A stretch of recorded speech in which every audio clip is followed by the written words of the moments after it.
it big, and live your life out loud, visit me at KnudsenSpeaks.com. Erica Gifford Mills has written the book that is about to change your life. If you yearn to branch out, to take a leap of faith, to love yourself and others fully, and to finally let go of whatever no longer serves you, then Erica's book, The Rooted Life, Live, Love, Let Go, is for you. Readers will learn about how their values affect every aspect of their lives, why self-care and self-love is a critical first step to stopping limiting beliefs and negative thoughts in their tracks. The Rooted Life, Live, Love, Let Go teaches readers who are ready to unlearn unhealthy patterns to set, communicate, and keep their boundaries, to live with passion on purpose, and to create goals with the intention of putting them into action. Once you pick up your own copy along with the companion workbook, you'll be one step closer to being fully equipped, empowered, and enlightened on your path to be yourself for yourself. If you're ready to plant powerful and intentional roots to live it up, love it up, and let it go, visit GetRootedRadio.com.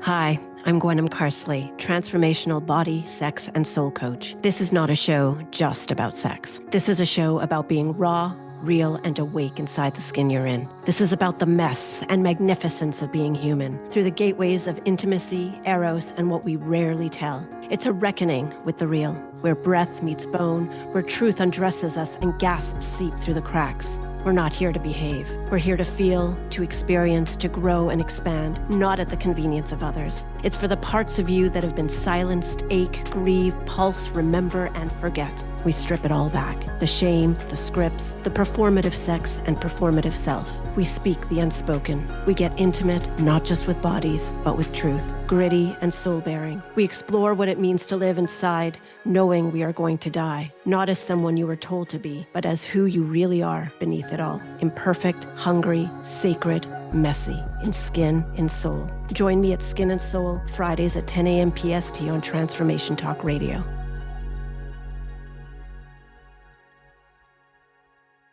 The Crystal Coach Show, sharing clarity, guidance, and practical wisdom with me, Anahata, every third Monday at 10 a.m. Pacific Time on TransformationTalkRadio.com.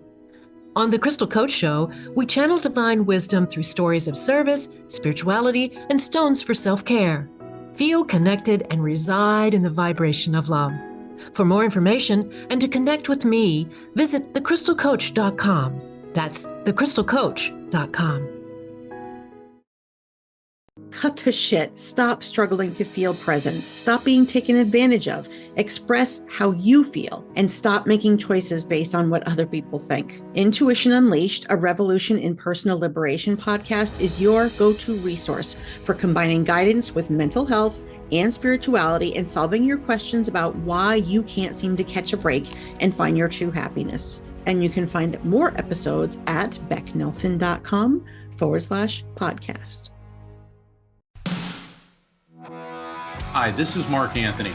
I'm the psychic lawyer, also known as the Psychic Explorer, and I'm proud to be teaming up with Dr. Pat Basili for our show, The Psychic and the Doc, your practical paranormal power unleashed. And on this show, all subjects are on the table and no topic is taboo. Tune in, and better yet, call in Thursdays at 7 p.m. Eastern, 4 p.m. Pacific. Welcome to the Becoming You show, where limits get torched and possibility takes the mic. I'm Leah Rowling, human in permanent beta, neurostrategist, mom to 3 amazing humans, married to 1 legendary soul, and your no fluff permission slip to stop waiting. Every week, we rewire brain patterns, smash hand-me-down mindsets, and dive into the daring, identity-shifting conversations most people dodge. Ready to turn potential into proof? Grab your pen. Your next chapter starts now. Hello, my friends. How are you? Gosh, I hope you're awesome. Welcome to the Becoming You show. I am your host, Leah Rowling, and we're going to just dive right into this conversation of why your life looks the way it does. And I always struggle with what to name it. And so I named this the quiet power of choice. And so what I want to bring forward to start this conversation is a simple truth. And that is that most people aren't stuck. They just keep repeating choices that they've never really questioned, right? We tend to think of being stuck as a feeling, right? A lack of motivation, a lack of clarity, a lack of discipline, a lack of willpower. But more often than not, being stuck is not emotional. I want you to think about it. It's behavioral. It's it's a pattern of quiet, familiar choices made automatically, habitually. They're repeated consistently, and rarely do we question them. Not because you're innate, not because you're incapable, not because you don't want more for your life, but because your life is being shaped by decisions that once made sense and were never revisited. And so today I want to talk about this idea, this quiet power of choice, because I think it's one of the most underestimated forces in personal growth, in leadership development. And so one, it's not a dramatic choice, okay? It's not a life-altering, life-transforming choice. It's the small, repeated choices that really explain why your life looks the way it does. And so we misunderstand being stuck, and we find ourselves saying things like, I just need more clarity, or I just need to take more action, or I just need to stop procrastinating, or I'm just kind of waiting to feel ready, or I don't know the how. I don't know what the next step is. And I want you guys to consider that clarity doesn't come usually before choice, right? It comes after in a lot of ways, because clarity is built through movement, right? Through movement, through action, through behavior, not just contemplation on that, right? Most people aren't frozen, they're just moving, right? Just in a very familiar decision. They're we're choosing, okay? What feels easiest, what preserves comfort, what keeps expectations stable. And over time, those choices create a life that feels very predictable and eventually confining, right? So I want you to ask yourself this question. And if you take notes during these conversations, I love it. Thank you. Um, because I don't want these just to land in your ear. I want them to land in your heart and in your mind. And I want these questions to really help support, navigate that embodiment, the integration of the application of the theory and the conversation. So, what feels familiar in your life right now, even if it no longer feels true, right? What feels comfortable in your life right now? And if you were really honest with yourself, it wouldn't be something that you would choose consciously. It's just kind of, it's just kind of showed up. Okay. And I'm going to get to why it just shows up the way it shows up in a minute, but I just kind of want you to like sit with that thought. And friends, we don't need to make any decisions on it, right? So if you're saying what feels familiar in your life right now, well, maybe it's a habit or a practice of, after cleaning up, the kitchen, you go downstairs and watch Netflix. Okay? I'm not asking you to stop going downstairs after you clean up the kitchen and watch Netflix. I'm not asking you to stop doing that. I just want you to ask yourself, is this what I want to be doing? Or is it just familiar? Would your preference be to maybe sit with a book, journal about the day, reflect in gratitude, do a short meditation, take a little walk, right? Again, we're not making any decisions here. We're just opening up possibility for options to choose from. Does this make sense? Okay, so the reason why I believe that we don't offer up ourselves these options to choose from is because we have defaulted our identity to our brain and to things outside of us. We talk about identity like it's something that we kind of discover. But identity is built on what you believe is true about yourself, right? I want you to hear me say this. Identity is built based on what you believe is true about yourself. And we have to know that we don't have a brain that is wired for confidence. We don't have a brain that is wired to enroll you in infinite possibilities, right? We have a brain that is going to choose, that's wired by fear and doubt and worry and overwhelm. So if we have not intentionally chosen, crafted, directed our identity, someone outside of you, parents, family, spouses, in-laws, friends, team members, or something, your brain will direct you, okay? And so I want you to just kind of play around with that notion. If you have not taken the time to intentionally direct your identity, meaning inform you of who you are, you doing that, not your boss, not your brain doing that. You sitting down and saying, who am I? Who am I? What is the capacity of me? Not what I'm able to do. What is the capacity of me? And what do I want?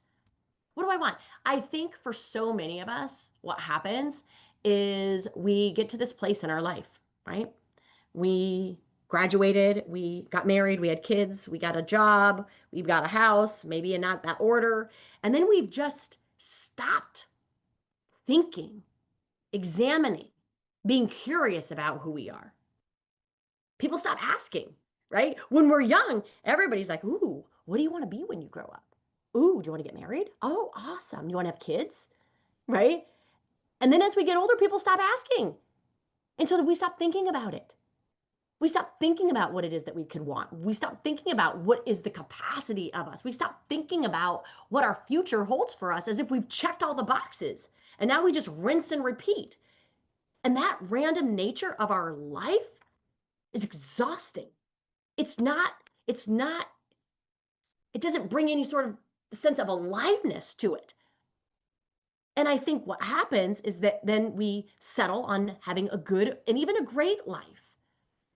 But we dismiss that nudge for more. And I believe that that nudge exists. And I believe that quest for more is because you don't just deserve a good or a great life, you deserve an extraordinary one. But if we're not even questioning who we are, as if we've checked the box, this is who I am, right? Or if we're not even questioning the future of who we can be, nope, we've arrived. Or we haven't even thought about what we've wanted for so long, as if we don't stop wanting. And I think what happens is we still want, but there's a part of that brain that's online that is doubting what it is that you want, that's saying, who are you to think you can want that? As if you need to have a huge excuse to want what you want. But I'll tell you, your wants are not random. I believe that if you want it, if it's in you to want it, it's in you to get it. And we forget about that because we let our brain dictate who we are. And so I really want you to think about that and think about identity forevermore as something, one, that you have to consciously direct and practice. We don't become confident because we decide to be confident. We become confident because we repeatedly choose honesty, integrity, courage over avoidance, over dismissal. We don't become grounded because you want peace. You become grounded because you choose presence, emotional stability, a self-mattering over distraction and indifference. So identity, right, needs to be directed by you, or it will be directed by something, right, or someone. And then that identity is reinforced through what you do. What you do when no one is watching, what you do when there's no reward, what you do when the choice feels uncomfortable, but wickedly aligned with that want. And in those moments, there's nothing heroic about them. They actually feel quiet. I call it like invisible progress. But that's why they're powerful. And so the next question is, what does your daily choices say about who you're practicing being? Not who you necessarily want to be, but who you're reinforcing by way of your decisions. So let's just take, for example, if you thought, oh, geez, yeah, I do that. I clean up the kitchen and then my body just walks down the stairs to watch Netflix. I don't even think about it. It's just what I do habitually. And if you're a person, right, that has the capacity, has the desire, has the want to maybe be more well-read, maybe to spend some moments in gratitude to lock in your day. Maybe it's to meditate. Maybe it's to call a friend or a family member, right? Are those daily choices showing up? Or do you just continue to default to the steps and to Netflix? So I want you to consider that these default behaviors that feel so automatic, right? You're not deliberating them. It's not like you're going down the stairs and you catch yourself on the steps and you're like, wait a second, what am I doing here? Right? You don't pause. You don't question. Right? In your mind, they sound like, oh, this is just what I do. This is just how I am. This just keeps the peace. This is just easier. This just works well enough. Right? And that default behavior really protects the version of you that already exists. I'm just somebody that cleans up the kitchen and goes downstairs and watches Netflix. That's just who I am. Right? And then I don't have to negotiate with myself about having a bigger, better, more capacity-filled life. I don't have to debate that with myself. I can just do and rinse and repeat because that's easier. So if default behavior protects the version of you that already exists, then we need conscious choice to play, to get some time, to have a say. Because that conscious behavior, that by way of conscious choice, that does something different. It interrupts. It negotiates. It asks, hey, is this familiar or is it aligned? Does this expand me or does it just protect me? Am I choosing this because it's true or because it's comfortable? It's because it's what I've always done. Am I choosing to clean up the kitchen and just go downstairs and watch Netflix because that's what I've always done, because it's familiar and it's protective, right? And very comfortable. Or isn't it? And here's the thing, you guys, your brain is going to want to freak out. It's not going to want to bring this to an awareness because it's afraid that you will no longer go downstairs and watch Netflix. We're not making a choice here. We're just choosing options. What else is possible other than going down the stairs and watching Netflix? And could that be something that I could create a habit around? We're going to do some habits, habit conversations and the psychology of and the science of habits in February. So I hope you'll join us for more of these conversations. But I want you to really think through this. Like, default behavior preserves your identity, especially if you have not directed it intentionally, especially if your brain just brought it forward. Oh, this is just who we are. This is just what we do, and tries to sell you on a smaller version of you. No, thank you. Conscious choice evolves it. And that evolution of you rarely feels urgent. Because your brain's like, no, thank you. We do not want to do that.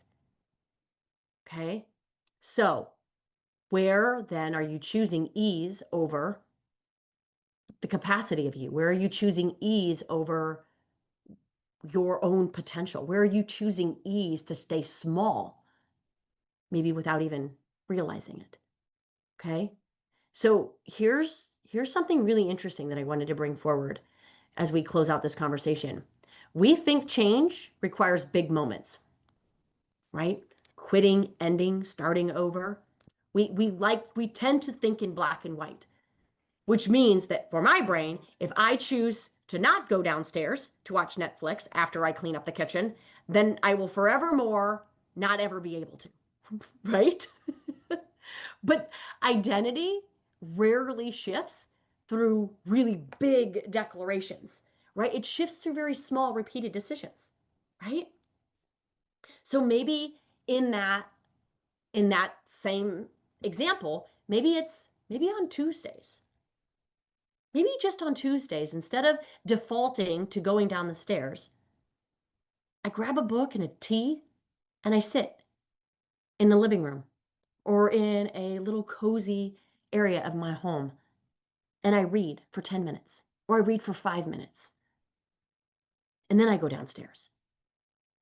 Or maybe I linger a while in the book that I've been waiting to read. Right? And it doesn't just show up there. It shows up in conversations that you stop avoiding. You just choose one. It shows up in boundaries that you quietly keep. It shows up in truth that you stop editing. It shows up in the pace that you refuse to rush, the presence that you choose instead. Now, these choices don't look impressive. Like this is not Insta-worthy like stuff, right? I'm not probably going to post on Insta, hey, friends, right? Instead of cleaning up the kitchen and going downstairs and watching Netflix, I made myself some tea and I read for 5 minutes, right? They don't look impressive, but man, do they build something far more important than being impressive to your Insta followers. They build self-trust. And that self-trust is the foundation for a very confident life. Remember, your brain isn't wired to be confident. Your brain is wired to worry, to fear, right? What's there to fear if we just continue to do the same thing that we've always done, right? So what small choice can you infuse into your choices this week, right? And how would that small choice change how you experience yourself? Just think about this. If all I did was read on Tuesdays for 5 minutes, I would have 52 times 5 minutes read, more than I would have if I just decided that that wasn't good enough or wasn't big enough or it wasn't, right? And not to mention the ripple effect of that self-trust, me trusting myself to take care of myself and to take my book and my tea and read. Those little choices of self-mattering, they stack on one another. Okay? So I want you to think about what kind of person would this choice require me to be? It's just a simple reframe for everyday decisions, right? What kind of person would this choice require me to be, right? Not what will this get me, or not how will this look on Instagram, but will this build self-trust? Or will it continue to prove the doubt that I'm so wired to have? Right? Will this expand me or contract me? This little choice to choose 5 minutes of reading on Tuesday, does that build self-trust? For sure it does. Does that expand me? Absolutely. Will I respect myself more or less after? Absolutely, I'll respect myself more. This really shifts decision-making from outcome-based, what I get from it, to identity-based. And identity-based choices always compound, even when results are delayed. So let me leave you with this, friends. You are not waiting on clarity. You're not. You are creating it one choice at a time. One choice at a time. Every small, honest, aligned decision, every small, honest, aligned decision is a vote for the person that you're becoming. Not someday in the future, but today. But today. You don't need to change everything. You just need to choose differently, consistently. Because who you're becoming, I want you to hear me, who you're becoming is being practiced. Let that sit. Who you're becoming is being practiced. One way or the other. It's either being practiced from an identity of default, stay small, conserve energy, avoid pain, seek pleasure, do less. Or it's being practiced and you know what? I'm going to challenge myself to do something. I love the quote that Joe Dispenza says, the hardest thing about any sort of behavior change is not doing the same thing that you did yesterday. What is one little bitty thing that you could do differently to reinforce the identity of who you deserve to become and the identity, right, that you choose? One small choice at a time. All right, my beautiful friends, thank you for being in this conversation. If you felt like this conversation if you think it would help support someone else in who they are and who they believe to be, please share. I love it. Please share. I love your comments. I love the stars. So I appreciate it more than you know. So thank you for doing this work. Thank you for being with me in this conversation. Have a beautiful, amazing, wonderful day, and I'll see you next week on the show. Take care, everyone. Bye-bye. If this episode cracked something open, good. Let it. And then head to leahrollingcoaching.com and grab the tools to rewire the story and reclaim your future. It is yours. And then share this with someone who's still waiting to be chosen, still waiting for permission, and remind them they don't need a breakthrough, that they are the breakthrough. Until next time, my beautiful friends, invest in you and keep becoming.